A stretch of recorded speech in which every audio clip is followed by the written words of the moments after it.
Di tahun ke-6 setelah hijrah, tepatnya pada bulan Zulqa'dah, Nabi Muhammad SAW bersama dengan 1.400 kaum muslimin berangkat untuk menunaikan ibadah umroh.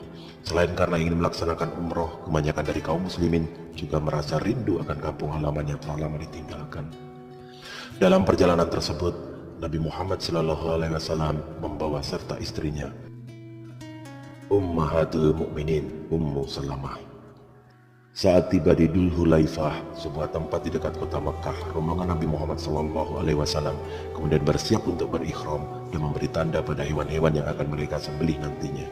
Namun, niat berumrah tersebut mendapatkan halangan dari kaum Quraisy yang mengira rombongan Nabi Muhammad SAW akan menyerang mereka.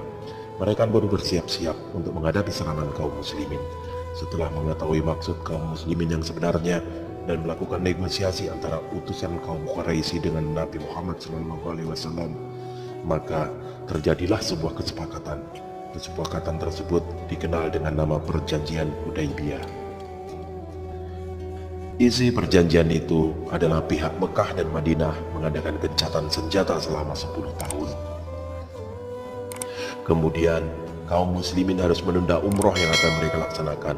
Mereka diperbolehkan memasuki kota Mekah pada tahun berikutnya, tetapi dengan syarat tidak bisa membawa senjata, kecuali pedang yang disarungkan serta senjata yang bisa dibawa oleh para pengembara. Penduduk Mekah yang bepergian ke Madinah tanpa izin walinya harus dikembalikan ke Mekah. Penduduk Madinah yang bepergian ke Mekah tidak boleh kembali ke Madinah. Selain penduduk Mekah dan Madinah, mereka dibebaskan untuk memilih akan berpihak ke Mekah atau Madinah. Kesepakatan ini disetujui oleh kedua belah pihak dan tidak boleh ada pengkhianatan atau pelanggaran. Usai kesepakatan tersebut, Nabi Muhammad SAW kemudian memerintahkan para sahabatnya untuk menyembelih hewan yang mereka bawa dan bercukur. Namun, para sahabat yang merasa kecewa karena tidak dapat memasuki kota Mekah hanya berdiam diri. Mereka merasa enggan untuk melaksanakan perintah tersebut sebagai protes atas kesepakatan yang mereka nilai tidak adil karena merugikan kaum muslimin. Melihat sikap para sahabat, Nabi Muhammad SAW pun masuk menemui Ummu Salamah. Beliau kemudian menceritakan kegundahannya akibat sikap para sahabatnya. Ummu Salamah berkata, "Wahai Rasulullah, jika engkau ingin mereka melakukan apa yang kau perintahkan, maka bangkitlah sekarang. Keluarlah, lalu jangan berbicara pada siapapun hingga engkau menyembelih hewan dan memanggil seseorang untuk mencukur rambutmu." Nabi Muhammad SAW pun mengikuti usulan tersebut. Beliau keluar dan tidak berbicara sepatah kata pun. Kemudian menyembelih hewan dan meminta seseorang untuk mencukur rambut beliau. Sahabat yang melihat hal tersebut serta-merta ikut bangkit dan melakukan perbuatan yang dilakukan Nabi Muhammad SAW. Seketika suasana berubah menjadi riuh karena semuanya bergegas menyembelih hewan sembelihannya serta bergegas saling mencukur satu sama lain. Sedemikian riuhnya suasana itu hingga digambarkan bahwa seolah-olah mereka akan saling membunuh karenanya. Dari Abdullah bin Umar radhiyallahu anhu bahwasannya Nabi Muhammad SAW bersabda, "Kalian semua adalah pemimpin dan yang bertanggung jawab atas yang dipimpinnya.